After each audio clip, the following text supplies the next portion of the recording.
मराठी भाषिकांच्या बद्दल आणि सीमा कर्नाटक महाराष्ट्र सीमा प्रश्न जो आहे या बाबतीमध्ये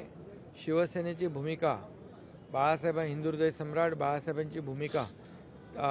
सुरुवातीपासून त्यांच्या बाजूची राहिली आहे आणि बेळगावमधील मराठी भाषिकांच्या मागे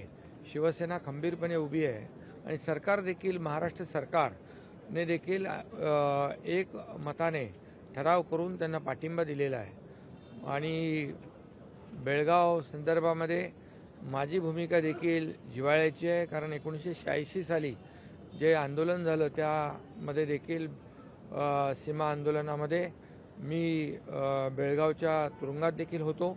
आणि त्यामुळे बेळगावच्या मराठी भाषिकांच्या बद्दल जे जिव्हाळ्याचे संबंध जे आहेत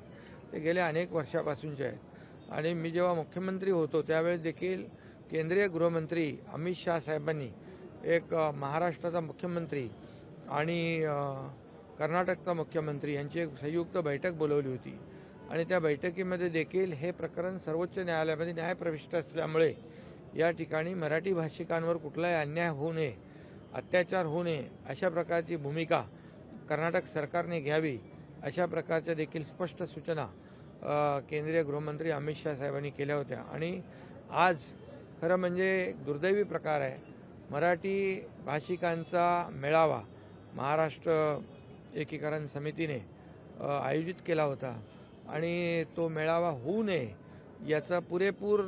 प्रयत्न या ठिकाणी कर्नाटक सरकारने केला कर्नाटक सरकारने एक दडपशाही केली आणि जे आंदोलनकर्ते होते ते माजी आमदार असतील माजी महापौर असतील अनेक लोक शेकडो मराठी भाषिकांना वेगवेगळ्या तुरुंगामध्ये डांबण्याचं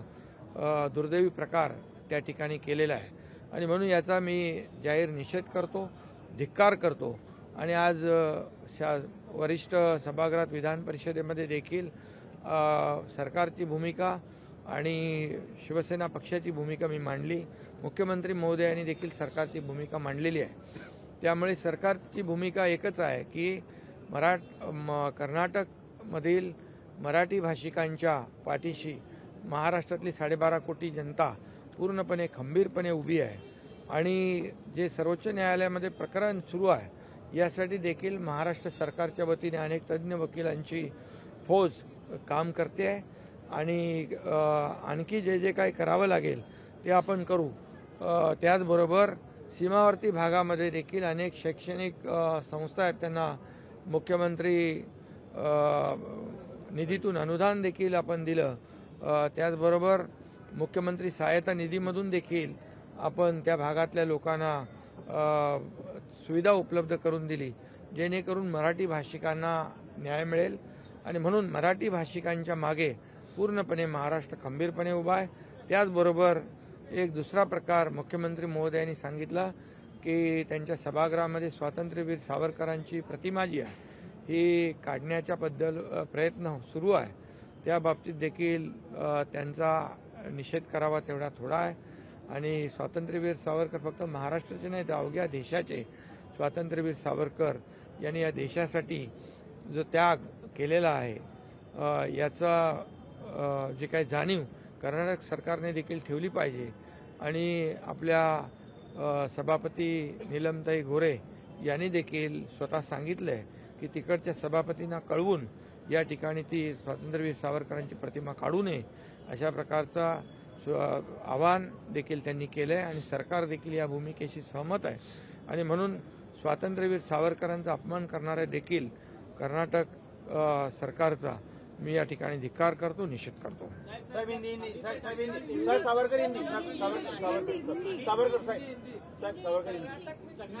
कर्नाटक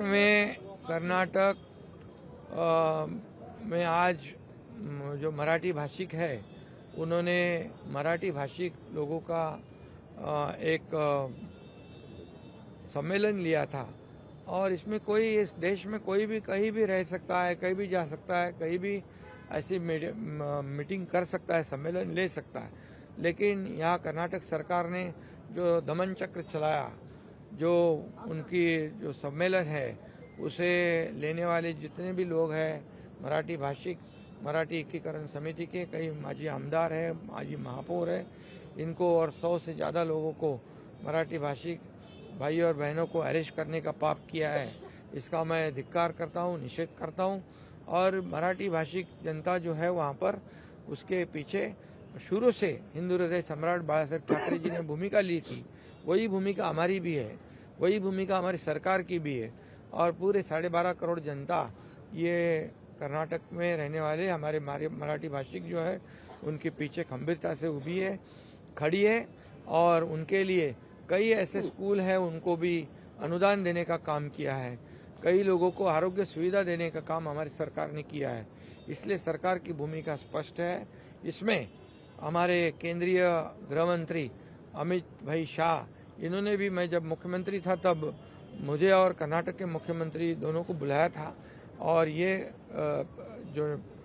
कर्नाटक सीमा आंदोलन का जो इशू है वो सुप्रीम कोर्ट में है, और तब तक मराठी भाषिक लोगों को वहाँ कोई भी अन्याय ना हो, अत्याचार ना हो, ऐसा सूचनाएं की थी। लेकिन आज यहाँ पर तर कर्नाटक सरकारकडून गळचेपी सुरू असल्याचं उपमुख्यमंत्री एकनाथ शिंदे म्हणतायत। महाराष्ट्र सरकार मराठी भाषिकांच्या पाठीशी असल्याचं सुद्धा एकनाथ शिंदेंनी अत्यंत ठामपणे सांगितलंय। यासोबतच कर्नाटक सरकारचा जाहीर निषेध देखील एकनाथ शिंदेंनी केलेला आहे। या संदर्भातली भूमिका सातत्यानं सरकारकडून आता स्पष्ट केली जाते।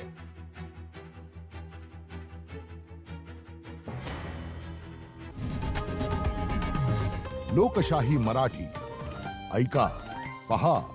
जागरूक रहा।